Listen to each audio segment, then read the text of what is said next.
Hi guys, Spartan765 here today. Today I'm doing the next video of my prepper series, and this one's going to focus on milsurp bolt guns. Guns from World War II, World War I, just after World War II. Which of these weapons that you can, and we're going to focus the video on guns here that are going to be under $500 or something that you might buy, if you maybe can't afford an AK or an SKS, you just want something. Or maybe you're a milsurp enthusiast. I am. I love milsurps.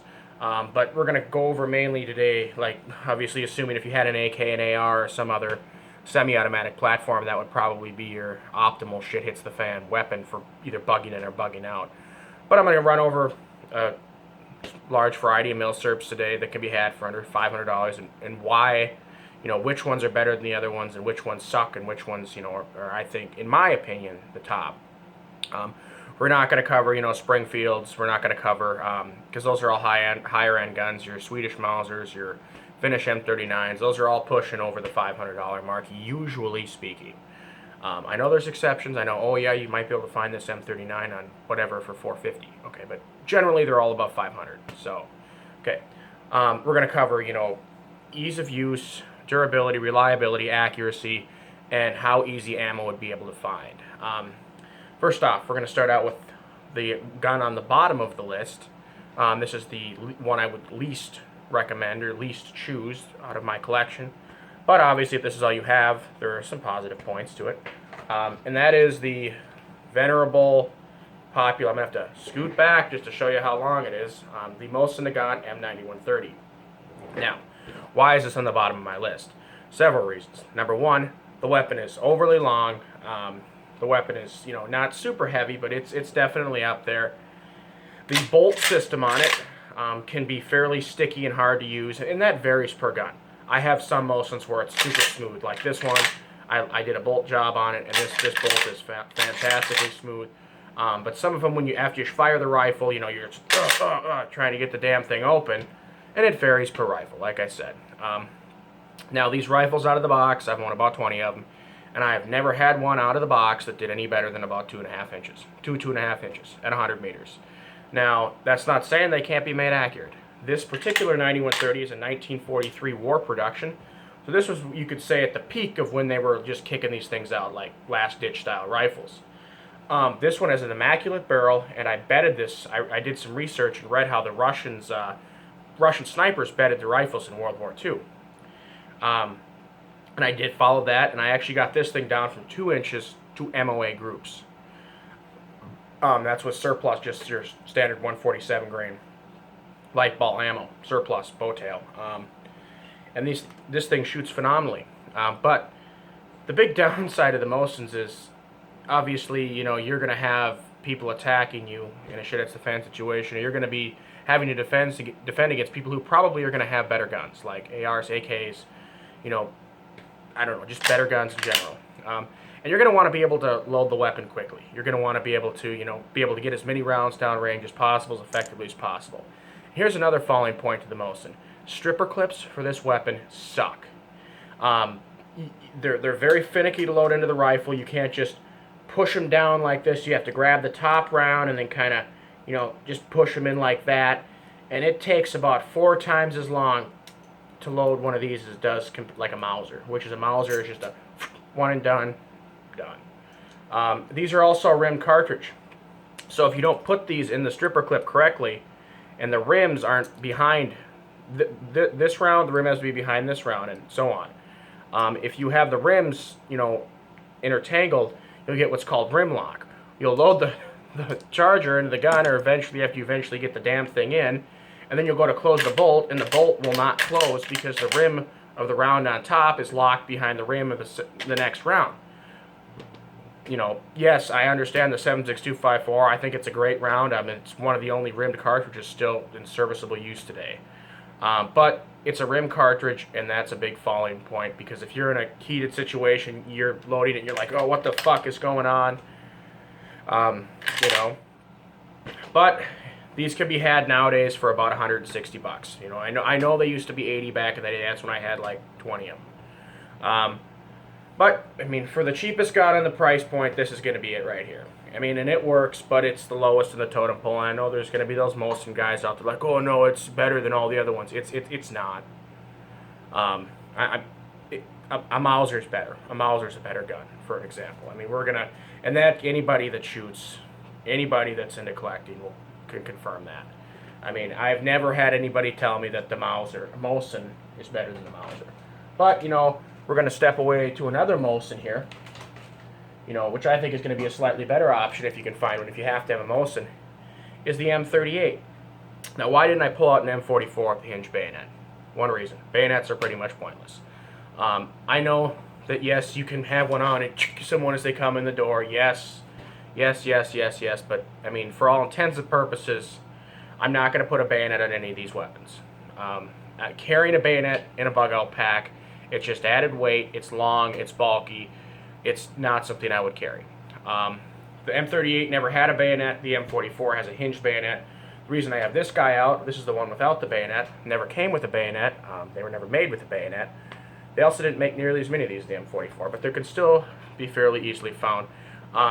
Without the bayonet, it takes off some weight. I mean, these will point really nice. They're a nice little carbine. There's absolutely no need for a big, long barrel. I mean, these are going to be just as accurate as a 9130. Barrel length has nothing to do with accuracy. Barrel length has to do with velocity. For all intents and purposes, when you get out to 400 meters, yes, your bullet drop is going to be greater. But, I mean, as far as the accuracy of the gun at like 100 meters goes, or 200 meters, it's not going to affect accuracy at all. Just velocity. And these still have a fairly lengthy barrel. I mean, this has a, I don't know, what would I say here? Probably about a 20-inch barrel on it. I mean, it's decently long, 18, 20-inch, somewhere in there. But yeah, anyway, stepping away from the Mosin-Nagants to my next option. Now, like I said again, the Mosins, that's all you got, it'll work, but it's not my first choice. Next up on the list, the rest of these aren't really going to go in any particular order. We're just going to go over the pluses and minuses. You have the next most common gun that you're probably going to be able to find in stores, and that is a Mauser rifle. I'm not talking about the German K98s because those are above our price point. I'm talking about these Yugo M2447s and the Yugo M48s, as well as the Czech VZ24s, the Chilean Mausers. The Chilean Mausers, I believe, are a 7mm Mauser. Those are cock on close, so those are Mauser 93 action.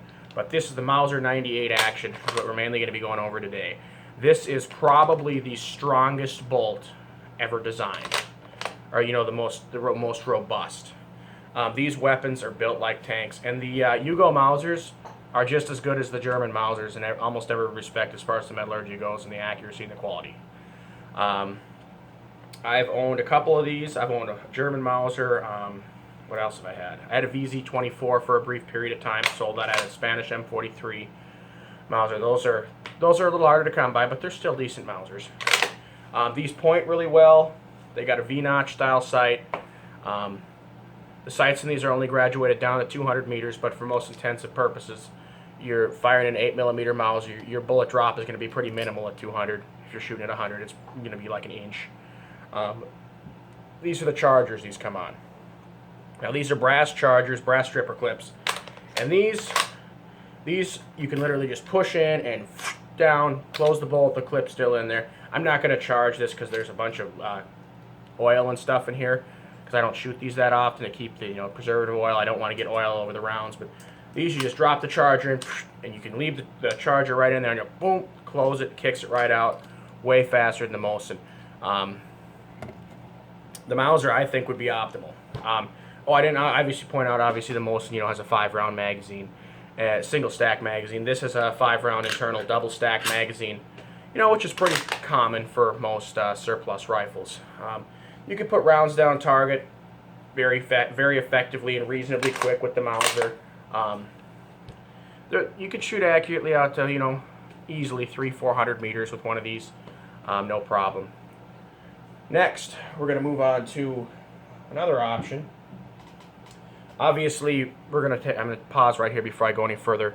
The three rifles I just shown, you got your 8mm Mauser and your 7.62 5.4R for your Mosin-Nagants. those are going to be the two most common calibers I'm going to talk about. Those would be the two easiest to source in a shit hits the fan situation. Probably more the 7.6254R than the 8 mil, but the 8 mil would follow close behind. That's one props to the Mosin, is the ammo sourcing would be way easier than we're going to get into the rest of these rifles here. The ammo's not going to be impossible to find, but it's going to get harder as we go along. All right, next we're going to move into what I think is a great option. That is the French Mosin-36. Now these are a little bit harder to find, but they can still be found. And one of these is going to set you back about, you know, $350, depending on. This was an unissued one. This is a French World War II rifle. This one here, this particular weapon, has the easiest, most simple bolt to take down ever. Very simple weapon. I'm actually going to just show you how to take down the bolt here on YouTube on this video. I mean, here's the bolt. Very simple. It just got two locking lugs to take it apart. You just put your hand on the back, twist. There, that's the bolt taken apart right there. Right there. I mean, that's how easy it is. So this one is definitely going to win as far as, you know, ease of disassembly and robustness. These rifles are fantastically robust. They feed off of a, oh, what the hell happened there? Oh, whoops. Forgot to reset the striker here. These rifles are fantastically robust, and they feed off of an internal 5-round magazine. Now here's the kicker. You can fit 6 rounds in these magazines and close the bolt with no ammo in the chamber. So technically these could be 7+1. Even though it's labeled as a 5-round magazine, it'll hold 6 rounds, and you can still close the bolt. Now these also feed off of, this is 7.5 by 5.4 French. This cartridge is going to be the hardest one to find out of all of them. Prevy Partisan makes these. I think there's some surplus you can get, but other than that, it's pretty limited. So as far as a shit hits the fan rifle, and you might need to source ammo later, I wouldn't go with this guy here, because the ammo is going to be, you're probably not going to find it. But as far as the quality of the stripper clip goes, these are the best stripper clips. They hold the rounds in, they won't fall out. Charging them, it's like you just, and then one and done. Just as quick, if not even a little smoother than the Mauser. Now the 7.5 by 5.4 French, it's a great round. I mean, it's very similar ballistically to the 308. Here's a 7.92 by 5.7, which is the 8 millimeter. And then we're going to compare this here to the 7.6254R. You know, I mean, personally, I'd say the 7.5 is a better round than the 5.4R. But anyway, so this weapon, it's extremely, you know, it's not heavy, it's lightweight, it's got an aperture sight. The only downside to this weapon is, in order to zero it, you have to switch out the sights. You can't just, you know, adjust the rear sight for windage. You can, if you take the weapon apart, you know, nick the front sight post right or left, either a millimeter in each direction, but that's about it. These are supposed to be zeroed with the, or replacing the rear leaf sight. But once you get them zeroed, they shoot phenomenally well. They got a double stage trigger, just like the Mauser does. You know, they're very light and compact. This is the only one that I'd leave the bayonet in, just for the simple fact because it just fits right in the weapon like that. It's hidden away in the gun. No reason to really take the bayonet off. It's there. Hey, you know, that's the only one of these I'm going to leave the bayonet on. But it's a great choice. Like I said, if you have the ammunition. If you don't have the ammunition for it, I wouldn't take it, because you're not going to be able to find that ammo. Alright, moving on. Let me set this bad boy down. Alright, next we're going to move on to another one of my favorites. These are really easy to find. You can get these on Classic Arms right now.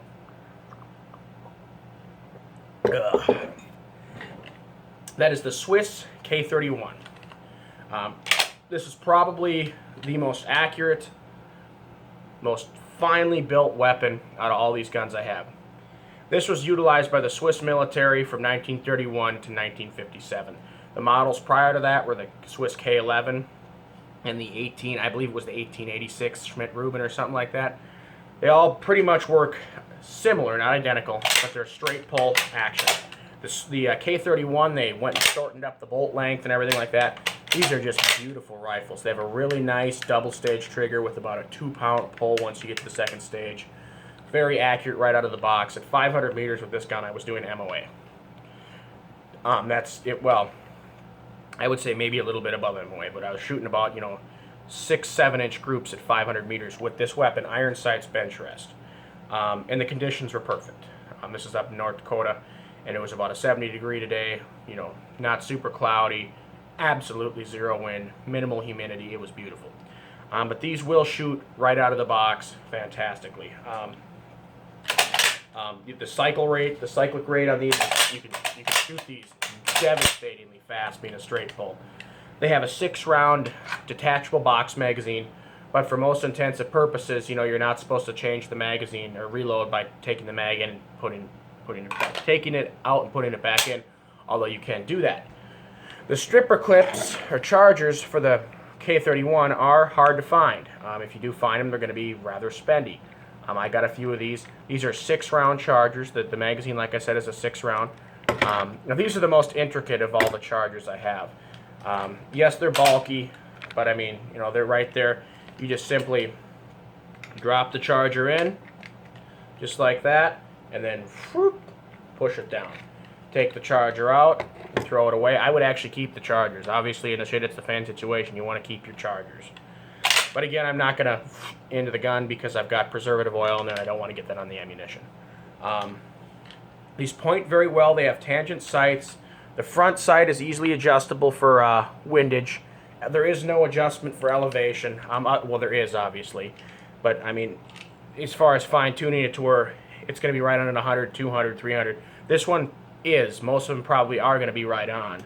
But as far as, like, the actual adjustment goes to make it so the numbers match up with the distances, if you don't have, like, if it's not, you have to replace the rear sight with a different rear sight.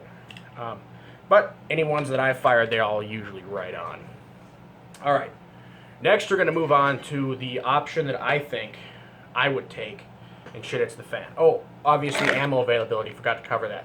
7.5 by 5.5 is going to be easier to find than 7.5 by 5.4 in the sense that there's a lot of these Swiss K31s coming in the country. People love these things. They can't get enough of them. So Preview Partisan makes the ammo. I want to say Winchester makes ammo. There's a lot of surplus available out there you can get. You go into any normal gun store or gun shop, they're probably going to have 7.5 by 5.5 Swiss.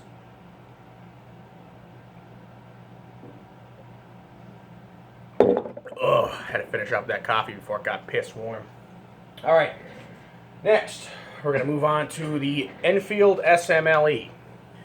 Now, this is the primary rifle for the United Kingdom all the way from World War I, obviously a little prior to World War I, and these were still being used after World War II, I believe into the late 40s.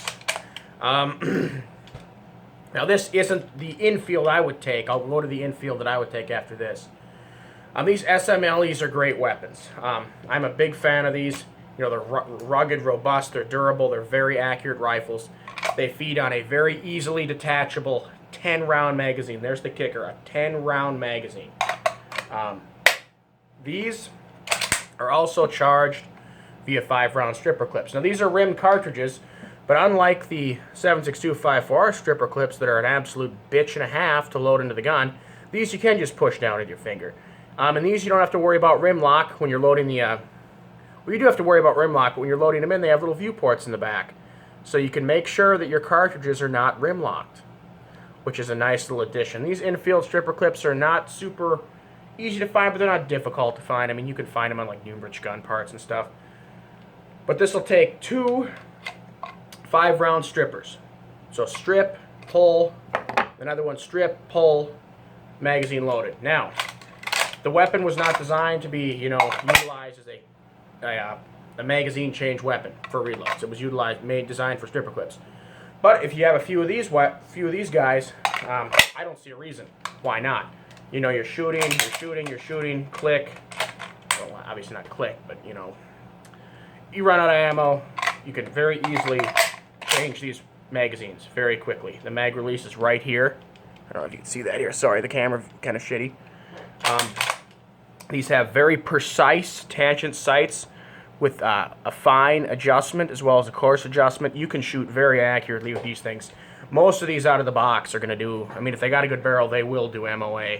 The trigger pull's decent on them. They're a double action pull. I mean, the only one we were talking about today that wasn't a double action was the Mosin-Nagant. That's a single action when the trigger kind of sucks in those anyway. But next we're going to move on to my personal, what I would take out of my collection if I only had these mil-surps. And that is my 1943 No.4 Mk1 Marksmanship's Qualification Rifle. Now, ignore the marksman qualification part. We're just going to say No.4 Mk1. Now these were issued to these were the primary, issued in combination with the SMLE in World War II. The thing about these is these will be inherently more accurate. These are a free float barrel. Most of them are just going to have the little flip sight where it's a large aperture here, and then another elevation for a different aperture. This one has the ladder sights. This one was a marksman qualification rifle. As you can see there by the, you kind of see the little markings on the side. It's kind of faded. From the research I did, that's what it was used for. The barrel on it's phenomenal. The rifle hasn't seen a ton of rounds, original finish, everything like that. Again, you can do the quick magazine change with this. Stripper clips, again, it's the same 303 charger. Just drop it in and then click, pull it out, do another one, click. Why I would take this one over all of them. And these can be had, so I forgot to mention the price point. Your SMLEs are going to be about $400. These are probably going to be about $400, $350 if you can, when you can find them. I mean, they're not super hard to find, they can be found. But this is a little bit lighter than the SMLE. It points obviously just the same. It's got a combat aperture, which is very important, I think. It's got a large rear aperture. And why I think that's important is because if you're acquiring targets quickly at like 100 meters, you need to be able to pull, shoot, pull, shoot, pull, shoot, pull, shoot. I mean, and you could shoot these things so damn fast. I mean, I can almost shoot this as fast as I can shoot my K31. And why this outdoes the K31, in my opinion, ammo, you can still find the ammo. It's not impossible to find. Most normal gun shops are going to have it. Again, you got the 10-round magazine capacity. Yes, it wouldn't hurt to carry about 4 or 5 of these on you that are loaded. So that way, if you're in a heated situation, you can just, it's quicker than stripper clips. The rifle's cyclic rate is going to be very good, very fast. Back in World War I and World War II, they had the Mad Minute where you'd shoot off like, what was it, 60 rounds a minute, or was it 50 or 60 rounds in a minute? Don't quote me on that. You have to look that up. But as far as, here's where I knock the Enfield. It's ease of disassembly. The Enfield is not an easy weapon to disassemble. In order to take the bolt completely apart, take the firing pin out, you have to have a tool to do that with. It's a special tool that you unscrew the bolt head, and then you got to take this tool down there and unscrew the firing pin from the bolt plug, and then it'll come apart. That's where I knock this rifle, because it doesn't have, and this is the only rifle out of everything here that you have to have a tool to take the bolt apart. But I'm going to override that just with the pure fact that you can shoot this weapon fast. It's very accurate. It's got the combat aperture, so it's a little wider, so you can acquire targets quicker, as well as, I mean, in your original Enfield No.4 Mk1 without the target sights here is still going to have that rear aperture. When you flip it, it's going to go to a different distance, smaller aperture, I believe. But this one here, really fine adjustable ladder sight. I mean, it is just phenomenal. But anyway, yes, that's my, this would be my choice, my No.4 Mk1. I know you guys may have differing opinions, but you may be a mil-surp collector too and have, oh, I'd rather have that or this. Yeah, that's fine. Everybody has their own opinion, but this was my opinion on what I would take and why. You guys got any comments, questions, video response, whatever, just send me a message. Spartan765 out.